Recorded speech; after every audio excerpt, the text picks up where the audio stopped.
ndi manja awiri tikulandireni kulikonse kumene mukutionera nthawi ino. Ndine Brian Banda kukulandirani mpulogalamu inanso sabata ino ya The Hot Current. Programu ya Hot Current cholinga chake nkuti tikutambasulireni nkhani yayikulu imene yachitika msabata. Timabwera pano pachisanu ndiye timadzabwerezanso pa sabata Sunday nthawi ya 6 koloko madzulo. Kotero kuti ndife okondwa kuti tili limodzi nthawi ino. Tipepese kuti tayambirako muuchedwa to switch from news reading kubwera ku studio kwathu kuno. Nthawi zina Alessio Banda zimamchulukira kwambiri. Koma we compensate you with the time imene taitaya. Ndine Brian Banda kukulandirani mpulogalamu ino. Ndimabwera pano ndi Bambo George Kasakula. Tikulandireni Bambo Kasakula. Tathokoza Brian. Mutsokomola kwambiri. I think chifukwa chakhangala chanika kamiratu. Ndiyanu chano chatapa. Ine ndili bwino. Chanika kamira. Ine ndili bwino tsopano. Weather panoso chani zikwiti. Koma ayi sutuna irotenga holiday ngati noyo. Ine pajema irotenga holiday mkadwala. Ine ndili pano ndithu jomba tsiku limodzi lomosa jomba ayi. Ubera ku office udzakira chino. Mwatiyani chipongwe cha pajema tengera holiday mkadwala. Irotengera holiday kuti ankachire bwino. Ine ayi. Ine ndithu jobwera. Teire kuchito. Mulubwera. Bwino. Oho. Kuti nkhani yoti ndipite ku holiday sina idayamba ndini. Yoria. Kuti ayi chimfine chimenechi mwapatsira anzano pa office papita ngapo. Tiona kuti zizi makhala bwino. Makukombeza kwambiri ndeti mati ayawa. Angatifere ba. Anthu azatinena kuti mpaka munthu wagwa pa seti augira ntchito ndi anthu oyipa ko basi. Ezona magwisa itu anthu odwala. Ezona ndera rayi tukapitani mukapu. Ezona koma mokhoza kuona kuti kupuma nkwabwino munthu umachira. Umakhala kuti kwabwino. So pano ino relax 3 weeks mpaka pano mudakatsokomolabe. Ayi ndiye kuti chomverera kufika chake. Chabwino. Choti chogera necho chito. Chabwino. Tikulandireni Akasakula. Tathokoza kwambiri. Funso langa timayamba limodzimodzi. Ena mwina sakumvetsabe program ino. Chifukwa chani kodi inu ndi ine timabwera pano feedback kwatsogoleratu chifukwa atsogoleratu amanamizidwa kwambiri amanamizidwa anthu amene azungulira amene kuti inu bwana ndi munthu wabwino kwambiri ndipo muchita bwino amene mabodza chifukwa dziko lino silochita bwino. Ndiye timafuna kuti atsogoleratu tizauza chilungamo chake chenicheni chosaopa kapena chobisa koma chilungamo cholinga nchoti timange mtundu wa Malawi because we want a Malawi that is working for everyone, not just the chosen few. So cholinga cha program ino nchimene chocho mosabisa nkhani zikulu zokha timasankha imodzi suti timangoti vaike iyi atimasankha imodzi nkhani ndi imodzi yayikulu nkhani ndi imodzi pamachitira nkhani zambiri mwezi wikino paitika zambiri akamulepo anapezeka paranda bauti kunalizi chani parliament anyamata a DPP kumenya polisi kutibula polisi patsangano zosakhala bwino autiyambadala koma nkhani zonsezo tasankha imodzi kuti ayi zaka mulepo tizakamba tsikulira izanyamata a DPP kupanda polisi patsangano tsikulira tizakamba koma lero tisankha imodzi ndeti masankha imodzi yokomera dziko osati wendine yokomera dziko ndiye ena nkumafunsa kuti nchifukwa chani ifeyo why us tumakamba zimenezi chifukwa ifeyo tili ndi mwayi ayino kuti amalawi ambiri zizamazikamba timakamba pale ana makamba kunyumba kwawo ndakazawo ndamunawo ndanawo kunyumba ena makamba kosangalala kuchisangalalo kuntchito mamini basi mushopu kwina kulenso kumene kuli anthu amakumana nkumakamba dziko sizili bwino koma kuti apresident samavera atsogoleri samavera chifukwa iwo alibe mwayi woti akhoza kubwera ngati pa television ngati pano kukamba ife tili ni mwayi obwera pano pa television ni privilege si right yayi ni privilege chabe so we want to use that privilege ulankhulira anthu ifeyo ndife chongola nkhulira yes chongola nkhulira basi komanso tangopezeka kuti tili ndi mwayi chifukwa choti tikugwira ntchito pano TV idabwera ndiye ife tidanena kuti tikhozopanga bwanji tiyambitse programu yathu chifukwa ndikuchitira dala pamene pachifukwa ina amafunsa kuti kodi Brian mmango atenga Akasakula okha chifukwa cha ndeno kuti ayi mukusokoneza chifukwa ife ine ndi Akasakula tidakhala pansi kuti tiyambitse programu yanje pamudzi pano ndiye ine ndinagwirizana kuti ine ndikhala host inu mukhalano permanent guest exactly chifukwa ena amafunsa kuti koda nzeru ndi akasakula okhawo iso sinifuna soti anthu azikamba zimenezoyi si nzeru zimene anenazo ndikuti ndili ndi mwayi wolankhula komanso kuti programu iyi ndi yathu programu nanga ndi yathu programu TV ngalipatsa mwayi kunoko ndipo concept yake tidanena kuti inuyo muzikhala ine nkumakhala pa exactly koma tikapeza mwayi woyitana wina wakunja timasangalala kwambiri ndipo timayesetsa koma samabwera zimavuta like lelolo za tikizikambena za ma speech a president SONA sakutibwerera anthu akukana ayi ndili busy ndi chani koma nanga sakudziwa kuti zambiri nzabodza nde to defend a lie it's difficult chabwino simukunama ndikunena koma ena amabwera ngati ndikumbukira nduna za information kungotipoti ali busy parliament is meeting akanabwera koma tinene pano kunena kuti kubwera pano kudzachita defend boma it's a order ndizovuta chifukwa akuluakulu akuboma nthawi zinanso amadziwa kuti koma anthu zinthu situyendetsa bwino amadziwa tifike kunkhani ya lero yes President Peter Mutharika adachita deliver imene akuti State of the Nation Address SONA kwabwera kama angopanga State of the Nation Address SONA kaliuka bwino SONA koma wina amati soma wina MP Boniface kadzamira akuti so ari amachita deliver manifesto amapanga deliver State of the manifesto State of the manifesto instead of State of the Nation Address uda imara tsuka nkama bwala parliament ndi ufulu ndi ufulu zimene inopanga zimene akuti soma zimene inopanga zimene ngati zoloke ndi ufulu chabwino ndiye Mutharika pa 5 May yes adapita kupala last week ngati siku ngati lale Friday ngati lale yes last week yes adapita ku parliament yes kukalankhula kumeneko kupereka State of the Nation mmene zinthu zili kuuza mtundu wa Malawi kuti dziko lino limene lili tikuchokera uku tikupita uku yes ndiye ife lero mprogramu we break it down yes kuti koda Mutharika yes is he living in reality olo akukhala dziko lawo kapena ali mkadziko kawo amwamba ena amati Ivory Tower kuti basi ali pamwamba ngati apo angoyang'ana pasi kuti akasakula ndi Brian Banda akuti chani nanga umphawi anthu kwakukuta bwanji kumene iwo sakuzi nanga misonkho kodi anthu akamadandaula misonkho akunena zeni kapena ndi aboza angofuna kuti azingozunguza such thing ndiye mati Ivory Tower pamwamba uli paweka reality waisiya reality pasi apa anzako akutumuka ndi umphawi ndi mavuto ena iwo limwamba ungokhala phe imene mukati umama waini Shiva ziriko mankureva chifukwa chonena kuti malemu Rafael Tenthani mzimu wawo usenderafu yes amakonda achiva ziriko kwambiri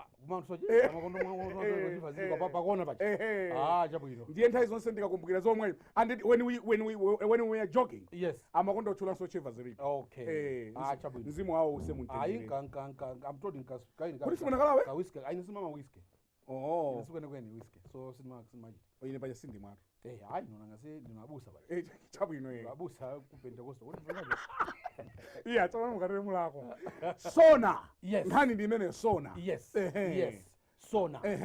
SONA a president Friday amanero opanga choncho futi malamulo amanero apanga zimene zonzo malamulo alipo amamthulaso yo aja president kumene kuti constitution section ikali chakuti ndipite ku parliament ndikafotokoze mmene lili dziko ndipange deliver SONA so on Friday anapange perform that constitutional duty the idea is unena kuti dziko tikuchokera uku tikupita uku ndipo tifuna tipange zakuti zako yes tsopano pa 8 May 3 days later yes Monday the leader of opposition amenenso ndi mtsogoleri wa chipani cha Malawi Congress Dr. Lazarus Chakwera adapereka response ainiloteroso imene zimakhalira nanga si pachamala tinana kuti ife tifuna matipata system ndiye simafuna kuti tingova mbali imodzi ya zinthu kuti wina azipanga preach to us inu muli bwino tifuna wina nene kuti yayi zoona tili bwino kapena yayi sitili bwino and evidence ni yakuti so Monday Lazarus Chakwera pauti ndo leader of opposition leader of MCP biggest opposition party anapereka so yawo SONA of course yawo sitimachula SONA timangoti response to the state of Mutharika nthawi imene amalankhula about 3 hours yes zonse zimaoneka pa wireless yakanema ya MBC yes kunonso timaonetsanso yes yes koma Chakwera yes ali mkatikati molankhula yes aurada adula yes osati akuti ana adula osati akuti iya uzobakhaga kuti zobodza kuti kapena ukayikira it's factual ana adula ana achotsa kuti asalankhule ku mtundu wa Malawi asaveke ku mtundu wa Malawi ndiye nkhani nkumati kuti zimene timafuna ife timene timati tithandali 1993 sitimafuna zimenezo ali malo mwake amayika nyimbo ya Nkasa timafuna kuti Yoshua ya president Yoshua ara president Yoshua mmene timasinthandale timafuna kuti Amalawi apasidwe ufulu overa maganizo osiyana-siyana kuti timange mtundu tisangomvera zinthu kwa munthu mmodzi zone zimakhala zabodza koma tiveso mbali yonse ziwiri zankhani tive bwinobwino ndiye nkulakwa kumene akuchita MBC nkulakwa ndipo zimenezi one day amene akupanga zimenezi asaone ngati akuchenjera because pamene pomubwereza palibe pamene Brian ndimaneka kuti Mulungu anatipangira chisisi chonena kuti palibe chinthu chimene sichimatha olo chinthu chikhale chokoma bwanji sichimatha. That's why ultimately life ends. So chilonse chimatha olo chikomenya ndo chimatha. Kunoko even my president amachoka amabwera amachoka. This is the 5th president that we have had. Kunali follow kumbuyoko anabwera anachoka amachoka my president. Olo chinthu chitakoma cha yes. That's life. That's life. Hey. Tough it might be. Mabwana blunt it might be. Mabwana aku MBC. Yes. Andikisabisa sopano. Yes. Mabwana aku MBC TV. Amene adalamula kuti Achakwera akangoyamba kulankhula. Tidule nkulakwa nkusaganiza adziwe kuti andimo chilichonse chokoma chimatha mayankhula bwino kwambiri andi sudakulakwira Achakwera people think kuti Achakwera awalakwira iya sanalakwira Achakwera alakwira Amalawi na amene awalakwira osati Achakwera amangolankhula ngati udindo wawo nkulankhula kumaliza koma Amalawi alakwira because Amalawi ananena kuti tifuna tiziva zonse tifuna tiziva mbali zonse osati mbali imodzi ndiyo matipateyo. So ngati media house imene yoti imayendera misonkho ya Malawi ikupanga zimenezo ndikulakwa chifukwa kukadakhala mwina kuno yes chifukwa kuno ife sitimakatenga misonkho ya Malawi koma kuno sitingapange kuno sitingapange because tipazoti tikuseva sitikuziseva koma tikunena kuti we are mentioning MBC chifukwa chonena kuti ndalama izi akuchita kutigwira pakhosi kuti tilipire misonkho timapatsa iwowo cholinga nchakuti Amalawi aziva mbali zonse yankhani ndi amene adalamula kumene ku MBC ndikulakwa kunena kuti Achakwera akangoyamba kulankhula ndikulakwa mwapatse mdima andi akulakwira Amalawi sakulakwira Achakwera mwina aganza kuti Achakwera awa atchuka iyayi akulakwira Amalawi akulakwira Malawi mwa dziko lino chifukwa mwazi wondone kuti adano tidzimva mbali zonse tidavota kuti ife tifuna tisinthe 30 years timangomva mbali imodzi ya zinthu ndiye bwina sizimakhala bwino zina zoti milana tulefuna kuti tikambeko tisinthe kuti zinthu zikome ndiye tifuna tiziva mbali zonse iwo 20 chakuti years after we made that decision they are still behaving as if it is single party system kumene kuli kulakwa. So sadalakwira Achakwera I repeat sadalakwira Achakwera adalakwira Amalawi. Takumbutse asumbuleta asanamene samene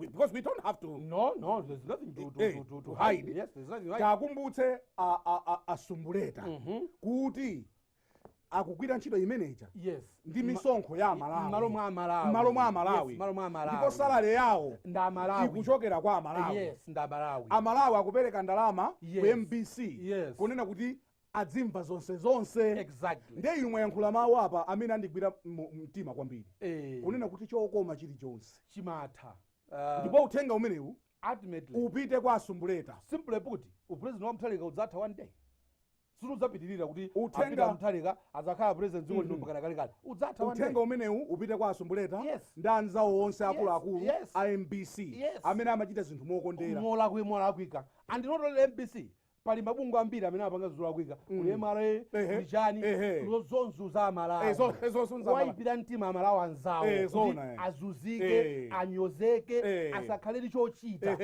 kapena kuwaipira foti anena kuti chakuti sichili bwino pasi kuwaipira mtima ndipo tinenenso kuti akuluakulu ali ku MBC sikuti ndanyuwaniya kudala anzawo of course ndanena kuti palibe chimene sichikutha Brian ezona chita chonse chimatha so pena paliponse amasintha utsogoleri palibe kumene kumakhala utsogoleri mpaka kale ultimately chifake mulungu alipasa chisisi choti tidzafa one day it means kuti palibe chimene chimakhala kuti mpaka na muyaya it's only God who is muyaya the rest of us we have an expiry date and governments come and go presidents come and go so mopanga zinthu zophwanya malamulo adziko kumene ulo nupanga zimene zifoti nuseva a president nuseva chipani ndiukayikira ndipo ine the way I know President Peter Mutharika ndiukayika kunena kuti anganene kuti Chakwera akayamba uyankhula mwathimitse kumeneko iwo bwanji samanena kuti bwanji samapanga blame Brian kuti munathimitsa mwalakwitsa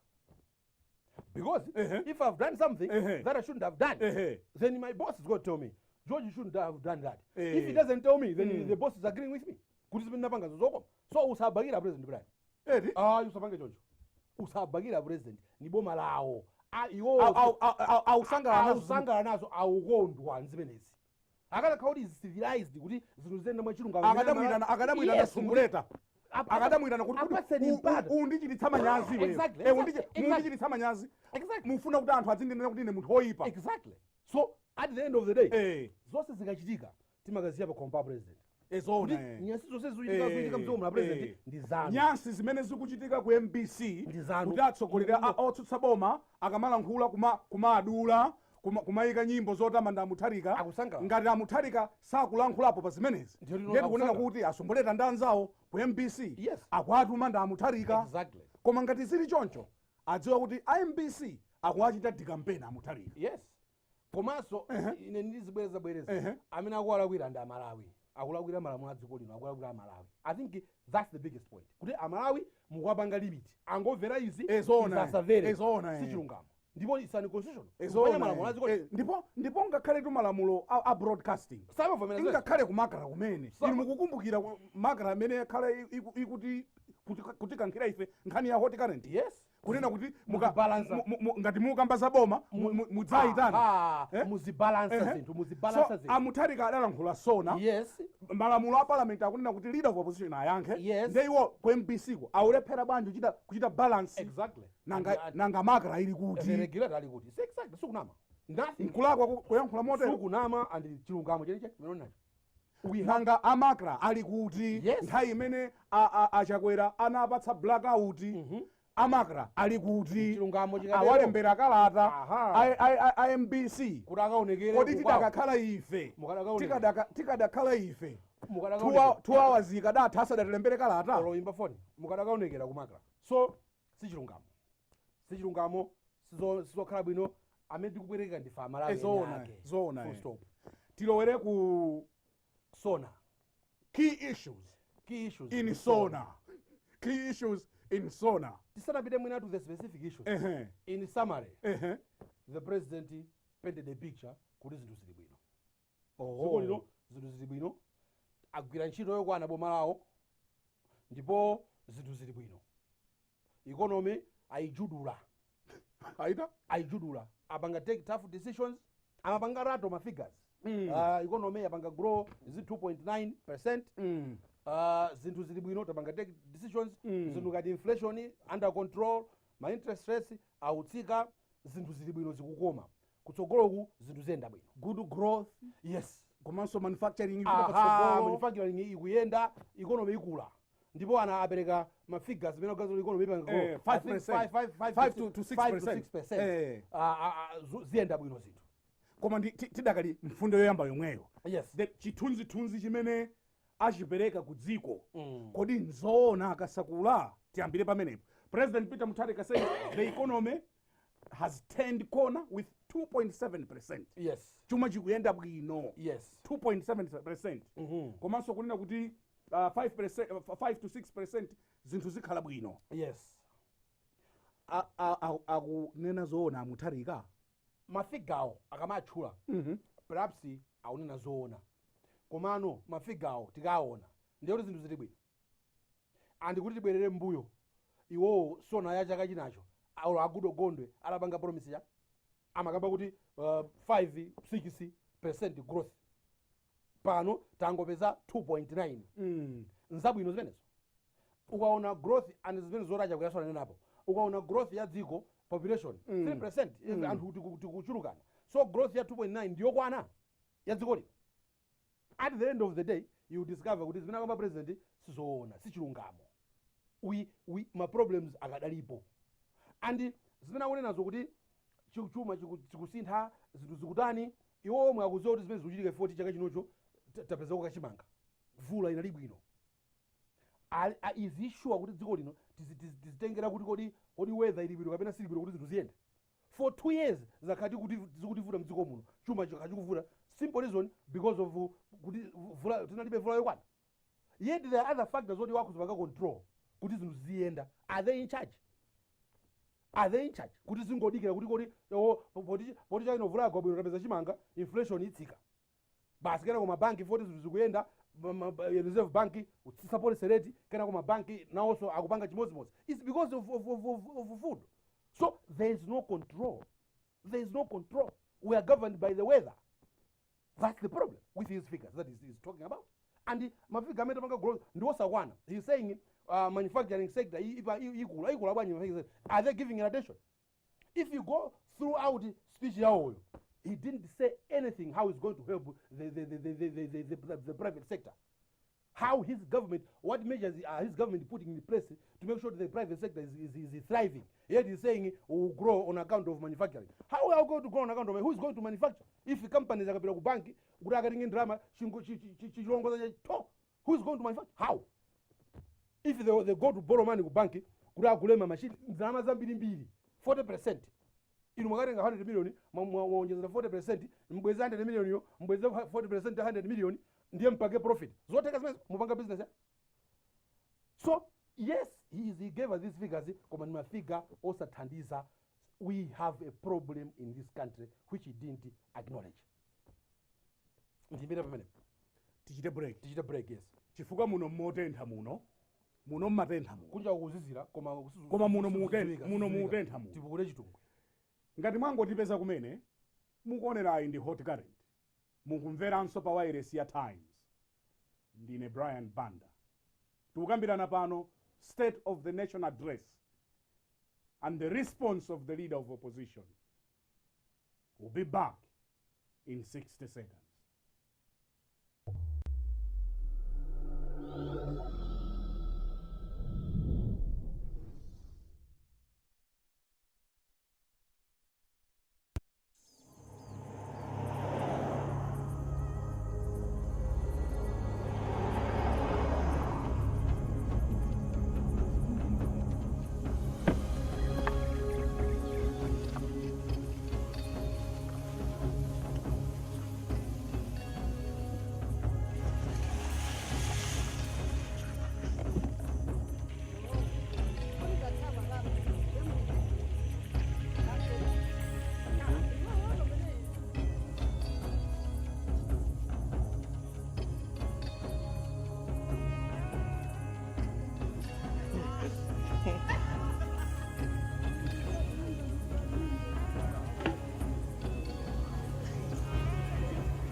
ngati mwango tipeza kumene mukuonerayi ndi hot current pano pa wireless yakanema ya Times. Ndine Brian Banda. Tukambirana pano the state of the nation address. President Peter Mutharika analankhula ku mtundu wa Malawi kufotokoza mmene zinthu zilili komanso mmene boma lake likuchitira mdziko muno. Dr. Lazarus Chakwera amene ndi leader of opposition adayankha zimene Mutharika adanena pa 8 May. Chimodzi chimene tachiyamba kuchifotokoza nchonena kuti Mutharika anena kuti economy yathu ikukula, chuma chathu chikukula, chikuyenda bwino. Ndiye inu mukunena kuti sizoona. Chabwino tiyiwale za mafigawo. Tingoyiwala za mafigawo. Ifeyo kunoko anthu awu awifiri. Kunoko ino mukaenda mu Lilongwe oloenda ka Mlanda ya kampita kumudzi. You think people are saying kuti zibino panopa tikuona usintha miyoyo yathu zinthu zibino tikunjoya. 40 a president anotera zimene kwamba zinzawo zo mwina ku state house zinthu zasintha. Yes, zukoma. Economy yakwera, inflation yatsika zinthu ku state house ya koma ifeyo tikapita ku shop kugula zinthu zikwerabe. Kuti sika speak yomwe anthu amakamba khani ya sugar. Kuti sugar kaya kunali artificial shortage basi yena nkumakweza. Koma mmene akweza musadatsisenso. Amatsitsa anthu ogulisa zinthu. Chifukwa zikakwera zakwera sizimatsikaso. So nikuti kumene economy ikuyenda bwino kuti ife anthu sitikuonapo. Iwo ati apanga rato mafiga zo mwakuti afuna kuti akome m'masomo ndani akamayankhula choncho pamene Amalawi tikuvutika iwo akupita pa nsanja nkumalankhula mokometsera asanapange SONA azipita kumudzi azitumiza anthu azipita kumudzi azikafunsa anthu akumudzi aja ukafunsa kuti inuyo for the past 12 months mukuona bwanji boma lapanga zakuti inu mukuziona akauza kuti ife miyoyo yathu ni yomweyo ya 5 years ago. Nothing has changed. In fact, things are getting worse. Sitikutiyendera mpang'ono pomwe zino mukamba zinzanu ife sitikuziziwa. Yes. Adakambanso kunena kuti ma reforms akusintha zinthu. Boma lawo likusintha mmene anthu akugwirira ntchito mboma. Chingerezi yake ma reforms. Achakwera manena kuti ma reforms iwo kumene tingapeze ndi ku speech ya president yokha. Kuti ma reforms were in his speech only. Not kuti there is any reform happening. What reform is happening in this country? Mukamaona ukamaenda. Do you see any reform? Do you see change in how things are happening in government departments? Those that were corrupt are corrupt. Kuruka pese passport ku immigration, corruption talk timalemba every day, for example. Not that I'm picking on immigration, I'm just giving an example. Reform again. Podi oyo omwe bomalawo awupanga zomwezo. In fact, things are getting worse. Pano angogana maudindo maparastate. ESCOM, for example. Atapanga ni bando. Did you see any advertising ma vacancy ku ESCOM? So which reform is talking about? Ezimene zonzona. Chifukwa tidamba kuti ESCOM ayigawa pawiri. Yes. Kuli ESCOM Pure, yes. Ndiye kuli Ejenko. Yo panga so pano mabwana amene atenga mipando ku Ejenko. Yes. So adakalengeza kuti utakufuna mabwana kumeneko. Reform means doing things better so that things are better. Maona kuti tili mavuto. Chinthu chisichikuyenda. Ndete ndichiphwasule tiyambireso. Tipange chakuti kuti zinthu zene tipite patsogolo. Arayika a vice president awo kuti apange ma reforms. If we don't see anything. We don't see anything. And the reform commission yo anaitetsaso. Akuti zupita ku office kwawo. Reform means change. Where you go to any government office, go there if you go to say any reform. It's just in words. Pagama. There's no reform. There's nothing happening. In fact, things are getting usankantu nepotism. Is that reform? Nepotism is the way that they're appointing people. Tikamakamba amagana. Boza, amatuza presidents, aboza propaganda. As if kuti akanazwezozo it will change our mind. We only change our mind. If the president decides ngati ma reforms akugwira ntchito ndi bwino, then we shall have to see change. Ndeti dziona olo mapatsidwa ntchito. Yes, it's all change. Advertise. Yes. And the reform should start even with his own office, the president himself. That's where the reform should start. He himself must reform in his mind on how to appoint people. Is he appointing people on merit? Can he stare in the eyes of yes, I'm appointing people on merit? He can't, because it's not true. We'll tell him, that's not true, Mr. President. Check your 10 last appointments. Who did you appoint? zilipo zoti zooneka. Ezona. So which reforms is talking about? Ezona. Where what has reformed in this country? Ezona. What has reformed? Nothing has reformed in this country. Mipando kungopatsana. We are just as bad as we were 10 years ago, if not worse. 10 years ago. Adakambanso a Mutharika kuti misewu yamangidwa ndipo ikuchitidwa maintain bwino. Zona boma lao la DPP likumanga misewu ndipo akuchita routine maintenance. So routine maintenance ya misewu is a success. Yoti mungaike musona. Komanso misewu yakeyo. Misewu yakeyo pali wina wakundilande ophasuka muno Blantyre anaumanga wina wakuchilimba kwatulukira pa Land Rover. Yes. Wina ili kuyambiri aphasula kale pali wina wakundilande umakatulukira chakuma glass wena also autsekaso anopanga bomba namona autseka 6 months ago auyambiraso. Now is that something that you can put in SONA kuti this is success? One, it's routine. It's routine. If you are maintaining a house, ndiye uone kuti it's success. Komanso misewu yake itiyo yochitira pitira parliament kumanga nina kuti tiumange misewu yake yakuchilimba interlocking bricks angopanga pang'ono basi interlocking bricks bagamo onongeka. No.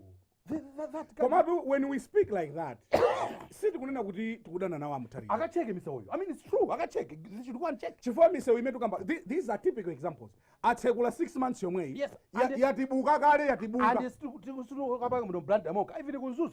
We had pictures in the newspapers kunzuzu where photographers showed clearly kuti nsewu amangamba pano. Koma panopo watibukiratu. Kutibuka wang'ambika. Iya chichewa chake nkutibuka. Yes. Watibuka. So it's not like kuti tunene zuzabodza pano. Tunene zuzabodza. But people can go and see. Ndipo si misewu yoti mpakano anthu adzimbira nyimbo. Kuti amanga misewu yake. It just shows how mediocre this government is. Because if you put those things in SONA and you think it's a success, and I can see there are even things like unga. Can the president use unga akapanga attend meeting ku UN ubwera kosoka kovura uja anakadwala chani nyamakazi kuti kuti menja success. Then you put it in amanena so it's in the speech. Kuti napita Reporting to us Malawi kuti napita kuunga napanga attend. Now we could have done better. Can that be something that you want to put in SONA? Attending a meeting? What did you benefit from that meeting? Apart from the uproar it caused because he got sick and he never told us properly. Greeting people using the left hand. That's the only thing that we remember about that. We don't remember anything that came out of that meeting. Nothing. A year down the line. Yes. Angatonetsa kuti ntapita kuunga Malawi ndezikukondisa. Yet you are putting that in State of the Nation Address. So adanenanso a Mutharika kuti boma lawo likuchita create ntchito kwa chinyamata. I read that part of it. I have read this speech. I didn't see any detailed account of how it's going to do that. To me, the best way of employing, of making sure that anyamata anatikana akamachoka ku university ka ku school ka kuti akopeza ntchito is making sure that the economy is working. Yes, government can come up with all sorts of projects, infrastructure that will help in creating jobs. Indeed, government is the largest employer. But the other way of doing it is to make sure the economy is thriving. The companies are working, they are employing, they are expanding, they are buying new machinery. That's the only way in which you can create employment. Sustainable employment. Not just there's no plan. There's no plan that can excite the youth. Our president, I didn't plan ili good planning. Iwo bomalo mwero imapanga training the youth kuti training them into doctors kuti awalembe chiro uchitokangana poko hey first ngalembe hey 40 hey abese ku private sector hey it doesn't mean kuti abanga trainers pusi ma TTC osalemba chiro poko kuti alembe chiro umakamaso monyada ku Ministry of Education alemba what kind of employment is he talking about? What kind of employment is he talking about? Anakambanso poti nthawi yapita anakambanso kunena kuti akuti nkhani za magetsi boma lawo laisetsa kwambiri uta but last year was the worst in terms of blackouts. We know it. Last year was the worst in terms of blackouts. Koma ine nimanena kuti mwina poti ku State House sathima nanga usazwa makesanga tini ndiye mwina amangoona ngati akamayaka kumeneko tonse akuyaka. But we can tell him we told him last year was the worst Eskom was saying madzatsika muleke Malawi. Remember, we're having blackouts 8 hours, 10 hours, but blackouts. Last year was the worst. So what has it done? That doesn't matter. Where is it? Ziri kuti.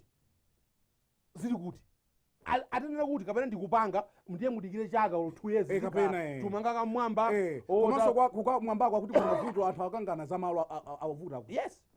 So where? How? Where? If you ask anybody, akuzoti magetsi ku Malawi. Magetsi ku Malawi ndipo nyimbo imene itakati kuikamba even mu hot current. So where did they get this idea kuti they should put it in SONA kuti the president has done it so much. Ndimaona ngati 2 years. Mwinanso ma minders. I also blame his minders. Kome speech mesa mawerenga he didn't review it before he took it to parliament. Why didn't he review it and say is it what is to kada miza Malawi is to someone? Akananena is in zaboza. Kapena pa magetsi pakadena kuti boma lathu likukonza magetsi akuvuta kuziwa takachira Malawi mwavutika komano tikupanga zako by chakuti tikupanga kamwamba kapena yayi ndalamula ansaka kuti ikamakwana 2 years from now tikali magetsi osazimazima bora koma usanena kuti 2 years they have done inkulakwa amene anayika statement imeneyo mu SONA sakwakonda Mutharika. President Mutharika adanenanso kuti boma lawo likuthana ndi katangale. Actually chichicho chimene amanena kuti lili pa nkhondo. Boma lawo mu SONA atu tilankhula zimene president sanayike mu speech. Chabwino tilankhula komano chimene chanayikamo mu speech mwawo anayika ndipo apereka mafigures amene ISCB athana nawo kakuti apanga magesi 200 kakuti prosecuted ka bwanji then success rate for 90%. I believe convictions. Problem is sanachule magesi akenda mena ndani sanachule akanene no chula komanso he omitted a very big thing that his own government did. Corruption conference atamaliza 2 weeks ago kunali ma recommendations. Why didn't he put them in SONA? His own government, Minister of Justice, organized a corruption conference. Nginamenda na professor ojo ku Kenya. Anapanga ma recommendations. Of course the recommendations zoti tikuziziwa kale. Chodawitsa. One of which is the independence ya ICB. Why didn't he mention that mu SONA? Ndiponso tikadali pa corruption conference. Yes. Imene dachitika the biggest mistake. Yes. That corruption ndimangolingalira lerolo. Usikuti nkhani chadali yakatangale. Yes. Tsiku lomalizira amene amayenera kulankhula kunena kuti zimene mwalankhula 2 days ndamva. Anene okhala akondowe. Yes.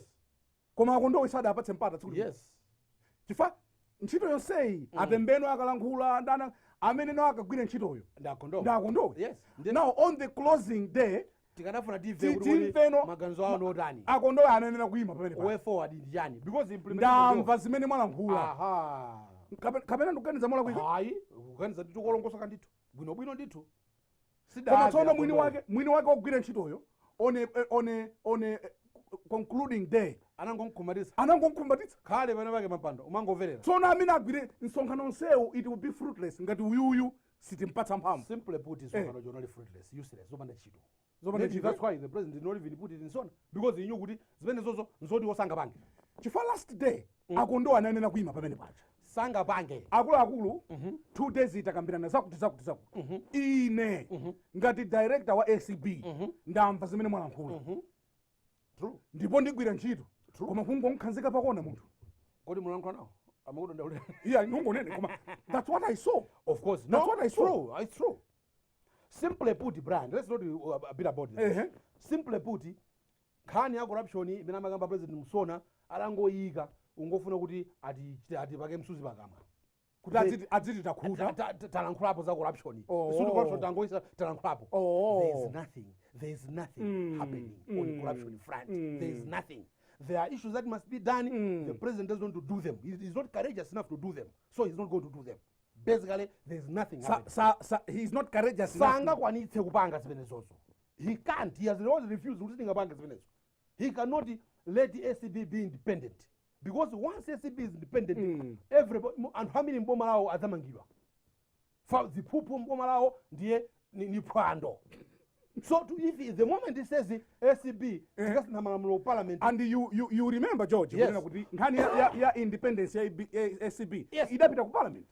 That's the main thing. Idapita ku parliament, they had all the opportunity kuti aipange ACB kukhala independent. Even ku corruption conference, that was the main recommendation, Brian. That was the main recommendation. Their own corruption conference. That was the biggest thing that delegates said. Could it, as long as ACB is not independent, and even the speaker said it. The speaker said it in the face of the president. And I was the president. As long as mukuna kuti ACB, Auditor General, kaya mukuti jani, zikale kuti zibanga report ku executive, sizingaende zinthu. People will still say we are corrupt. Those are the things that should have been in the SONA. Because I mean, these things come from ministries. We know how SONA is done. Each ministry amachita contribute. So Minister of Justice should have contributed that to the speech. And he said, tinapanga conference. Ndipo conference and kuti. Ndipo ine. But recommendations you. Ndipo ine. Tipanga nawo chakuti tipita ku parliament. Ndipo akadanena kuti one of the recommendations was kuti ACB ikhale independent. Yes. Ndipo ine ngati president wanu. Tipanga zakuti. Ndikulonjezani kuti tipanga zakuti. Sana pange zimenezo. So let's not waste time. Palibe chimene anenapo cha phindu ku corruption. Ngati mwango tipeza kumene mukuonerayi komanso kumvera pa wireless ya Times ndi hot current ti muno sitibisa nkhani. Ayi. Muno sitibisa nkhani muno. Sitipanga zimenezo. Muno dzina timatitchula spoon ndi spoon. Singakhale ntiko singakhale spade spoon. Iyayi. Ayi spoon. Mutikhululukira muno. Muli ayi. If we need to mention names timangotchula muno. We name and shame. Muno we name. Of course with evidence. With evidence. Osati maboza. Ayi. Ndipo tinene kuti nkhani zimene timagambirana muno. Anthu amakamba m'manyumbamu. Kodi ngati zobisa. Anthu amakamba koma kuti mwina ife tangolimba mtima. Kuti tizibweretse pano. No sure. Anthu amakamba olo makuka momwamo wamo. Kwambiri kwake. Umuma mwamo wamo. Kwambiri kwake. Ndi umuma mwiramo wamo. So no mupaka imfasa zinkhebeni. Pia nduna. Mukanga ruri mocho njofunika kwambiri. Nembo anthu avere. Iya ndongolera kuti mutsimikize. Umumu mene mmakamwiramo wamo. Yetu utavomera kuti. Omavomera. Amakamba komwiramo. Echabwino. Yes. Chabwino. Nangasakumana anthu aucheza. Yes, they are relaxing. Yes. This is Hot Current and it's happening live on Times Television. When we return, we'll look at Chakwera's response. My name is Brian Banda. We'll be back in 60 seconds.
ngati mwango tipeza kumene mukuonerayi ndi hot current, tipepese kuti tinanena kuti tili pa Times Radio. Yes. Koma akutiuza apa kuti kuli parliament kumeneko. Yes. Yeah, so they will get it on Monday. Malawi as a vessel of parliament.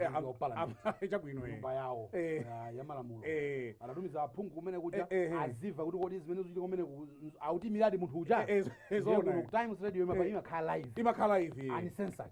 Uncensored and edited. Ndipo wina akayima city kanyimbo ya. City kanyimbo ya. Kapena futi ya kapena tizika nyimbo uncensored. Kali ka wina autukwana parliament ziziveka. Ezona ya kwa zikamfusa kodi matukwana zona parliament. Tile kuti mani kuti muzika tukwana parliament zikwana nzangu. Kaya kugona kumene kaya maboza kamba boza imukanena kuti kuno udatukuka kuno nkotukuka. Ezona. Manama dumana mizazano.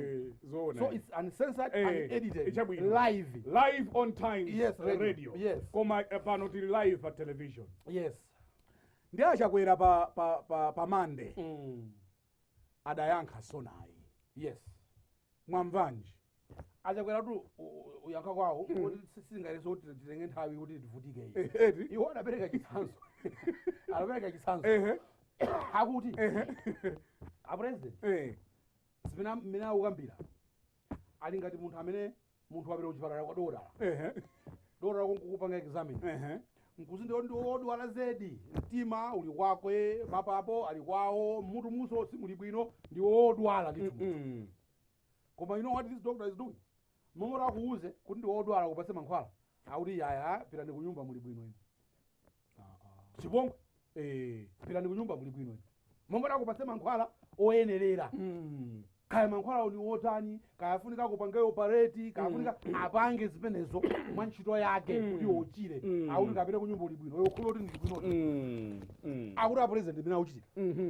Akudziwa president kuti dziko lino sili bwino. Palibe chimene chili bwino dziko lino kuti tingamana mizane kuti zinthu zili bwino. Chili bwino nchani?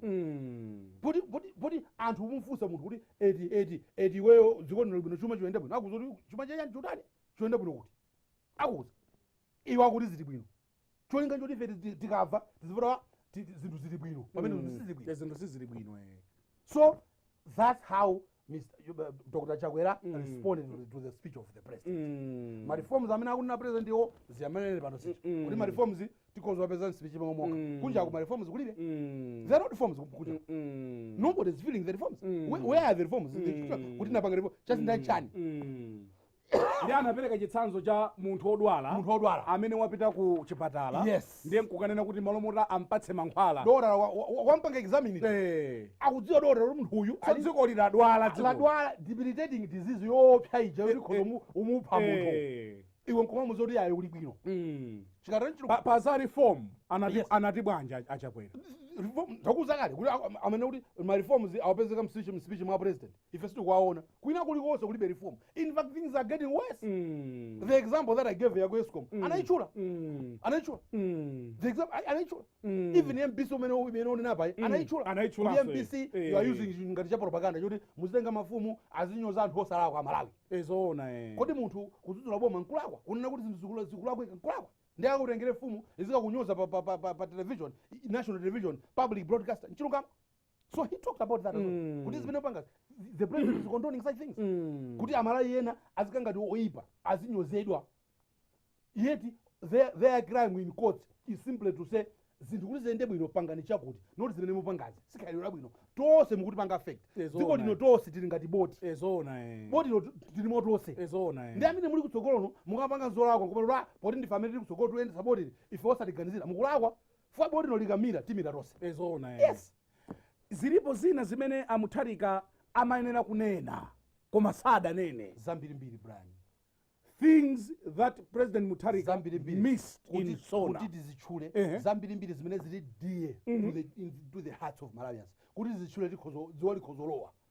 Program isikwanira ayi. Electoral reforms zili kuti. His only Minister of Justice, of course the Law Commission. They have done a special Law Commission on electoral reforms. One of which, 50+1% of choosing a president. Didn't even talk anything about it. It means tiwala Malawi. Forget it. In fact, Manoba, some African kuzikamba kwa mkrimene. Sama ikambeso. anayenera kukamba za ma law reforms. Yes, electoral reforms. My electoral reforms. Kubera chisankho 2019. Kubera 2019. There's a special law commission. Yoti anapanga a law commission. Tipange review malamulo achisankho. Review malamulo achisankho. And one key thing that is in that report imeneyo yona kuti posankha president tisankhe president tose tikumuvomera. There's credibility about the election. You can't have someone who has been rejected by the majority become president. It's not right. Zimachitika kunoko, yes, nzona koma sizabwino mtsogoleri amanena kuti asankhidwe with 50+1. Yes, 50+1. Ngakhale ku France adaponya mavoti Le Pen ni Macron anatibula atatibulana anapeza kuti palibe amene wafika 50. Nkhawa yawo njakuti mtsogoleri akakhala kuti wasankhidwa ndi anthu ochepa mdziko mmakhala chisokonezo. Yes, because the majority is always grumbling kuti achida musankha. The president was chosen by 36%. It means 64%. Amalawi ambiri sadamfune didn't vote for the president. Okay, fine, he's the president. That's the law at the moment. We accept it. But we are saying let's improve our systems. Nothing. He didn't say anything. It means he doesn't buy it. Sakuzifuna ndipo sizichitika, which is not surprising. Anambaka onena my commissioner. My genius. Kuraze singateke nthawi yatha chanchani. So nzambiri. Corruption mino kunena sana chule my recommendations corruption conference. Exactly. University education is in shambles. Sana kumlowe anthu adafa. Nsomene yasana uchule. Olo chabwino kuti nikukulanika bodi ku China ka 10 million kuti kaziyenda apa chilungamo sadanene. All they did is takumbukire anamweli atanda kumbukire bedwa 1 minute silence. Akadana kuti ndipeza ndalama. Yes. Tikuleka boti. Yes. Ka engine pa. Yes. Katsinya mulanthu kumlowe. Yes. So simple put zambiri zimene amalawi ya university so akadaikamba. Zimene zimatipweteka, zimatikhudza, zimazifuna sizinanenedwe sichilungamo. Tinene kuti akuchita business as usual. Yes, it's business as usual. What the president was doing on Friday is just fulfilling a routine duty. A routine duty that he's supposed to do. Routine. Kudo poti ndimayenera kupita ku parliament nkukalankhula then ipite nkalankhule. Koma to imagine kuti he left out so many things that are dear to the heart of Malawians. Some of them are the even the things that he said didn't wash. Monga mwanena kale kuti kodi kupita kukachita attend msonkhano wa United Nations General Assembly. Zitipindulira chiyani? And can that be termed as a success? Sizona. That's not success. That's not success. No. Ngati mwango tipeza kumene mukuonera program ya Hot Current. President Peter Mutharika adalankhula ku mtundu wa Malawi, State of the Nation Address. Tikukutambasulirani pano. These are things that you cannot hear kuli konse. Yes. Chifai zimene makabidwa pa MBC. Yes. Pokwilitsa ntchito misongo. Yes. Koma kumeneko ukamamva akutambasula SONA.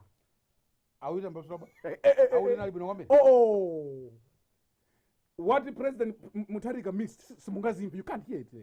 Koma pano pa Hot Current, we tell you zimene mwenera kudziwa. Exactly. Muyimaliza bwanje nkhani. Ine tunamaliza buno. Thawizo simamaliza kwa Malawi. Malawi, this country is we are in problems. 50 years independence, nothing, no real change in our lives. It needs a special treatment. Not what the president is trying to do. It needs special treatment. It's a basket case. It needs a special treatment. What the president gave us, SONA, is something that is routine. He merely gave that speech because it is the duty. It is his duty. It's constitutional. So to obey the law, and at some point you would think kuti kodachita kwakankha kuti akalankhule. Yes. Kumaona ngati kuti muni mundivutitsiranji. That's the impression you hearing him talk. You get that impression. Exactly. Kodachita kwakankha kuti this country needs something special. It cannot be business as usual.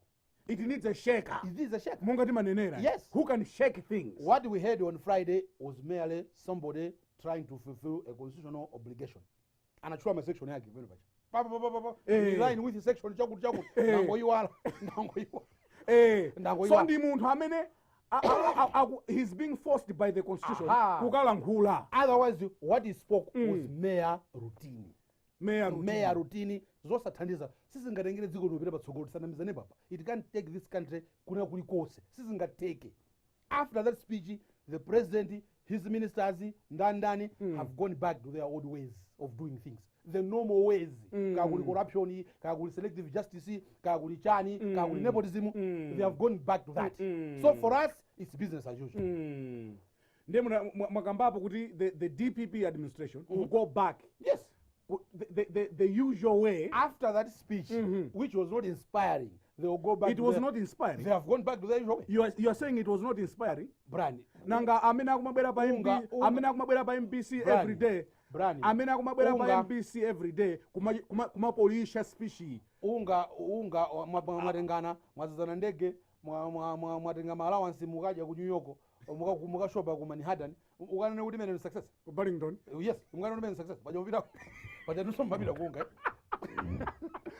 tamanga mu Burlington kashopa ukashopa mukanene kuti mene success telling Malawians kuti yes we attended unga, therefore you benefit. What did you benefit? How is that going to change the life of my poor grandmother back in Kasakula? That you went to New York and shopped and what makafika Manhattan or whatever kumene mabita basi nengi mundiya ngane chomanje ndingani mabita nawo ndukangani for mabita nawo. That can be inspiring. You don't think I can be inspired by the president going to New York to attend unga? Is this just a routine? Somana Chakwera tinene kuti angodana kukhosa Mutharika. Good. He was performing his duty as leader of the opposition. Palibe chabwino chili chonse chimene adachiona mu speech mu. Chabwino chanji. Yeah, that's a legitimate question. Palibe chabwino chimene olo inuyo akasakula chimene mudachiona mu speech olo chimodzi. You see, kulo lakuti timaganiza mosiyana. Maybe enafe timaganizira level ina, pamene ena wamaganizira level ina. Maybe to someone he could be satisfied that the government is going to maintain roads. To me, that's not enough. As a Malawian, I'm saying that's not enough. Because even maybe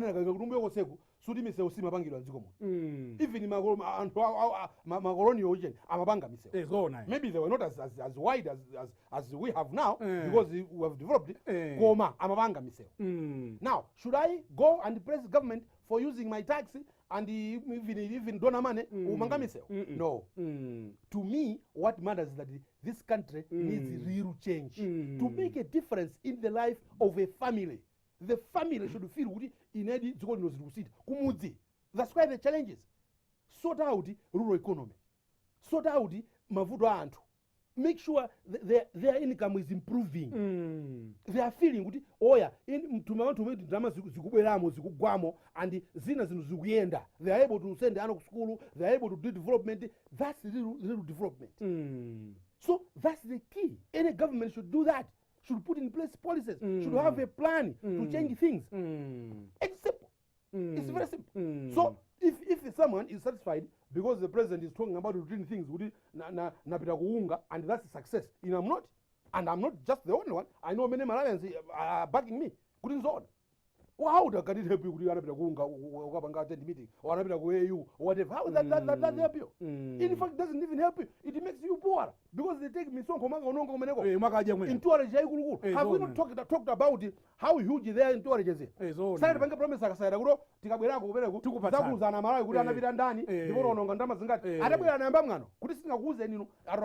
report to you. Did they report? He didn't report. He didn't report. So why should Malawi think the president attending Unga is something that should be in SONA? If the president means well, yes, to this country, yes, then he has to make radical changes. We needed that yesterday. Radical changes in the way government business is done. Yes, but there is a lot of mediocre. And they should stop Makaidoiba, Obanga abuse power, selective justice, nepotism, corruption. These are things that matter to Malawians.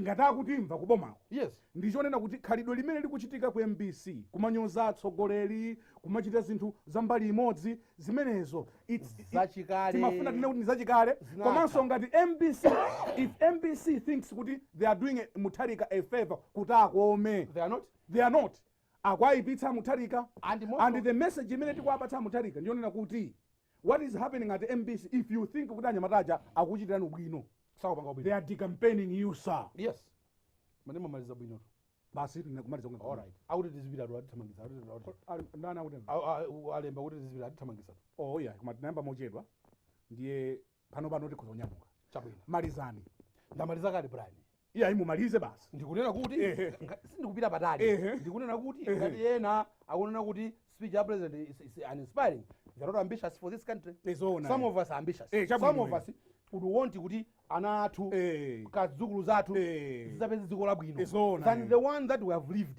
the one that we have lived is bad news tikamavomereza umapanga club hands kuti apresident alankhula zinthu zabwino zoti zipitise zione patsogolo pamene there is nothing tikulakwa tikuzira kwira ife tokha tikulakwira ana athu tikulakwiranso zidzukulu zathu zimene dziko andi mukadali pomwepo anzathu maiko ena pamene tikulankhula pano they are making critical decisions zimene zidzapangitse zidzukulu zawo kumva bwino tidzakhala mpaka ifa azatitukwana that generation was a foolish generation timakamba last week ku Rwanda after so many years lero akuitanitsa Boeing Airbus anakatenga kutuluzi ku France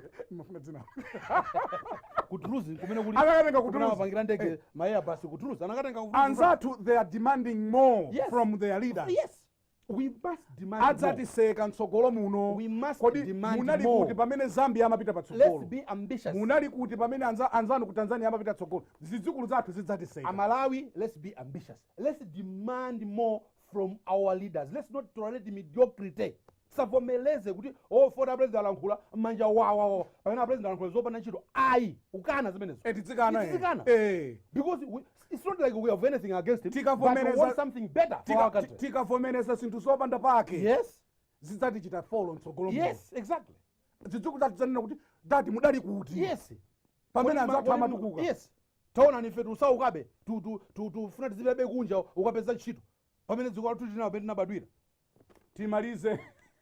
timalize moto mwamaliza bwino kwambiri koma tutaonjeza nthawi iyayi tinayamba mochedwa tinayamba mochedwa fa program ndi 1 hour tinayamba mochedwa tikatero ndiye kuti tamaliza zonse zimene tidabwera nazo mprogram imeneyi ya the hot current ife muno mu hot current timangonena zinthu mmene zilili we would love to hear from you ma email anu amene mumatitumizira akutipatsa mphamvu komanso mangolomera titumizireni email ku brianbanda@bnltimes.com brianbanda@bnltimes.com my name is Brian Banda kufikira sabata ya mawa ndingotumwa koma nonse and goodbye.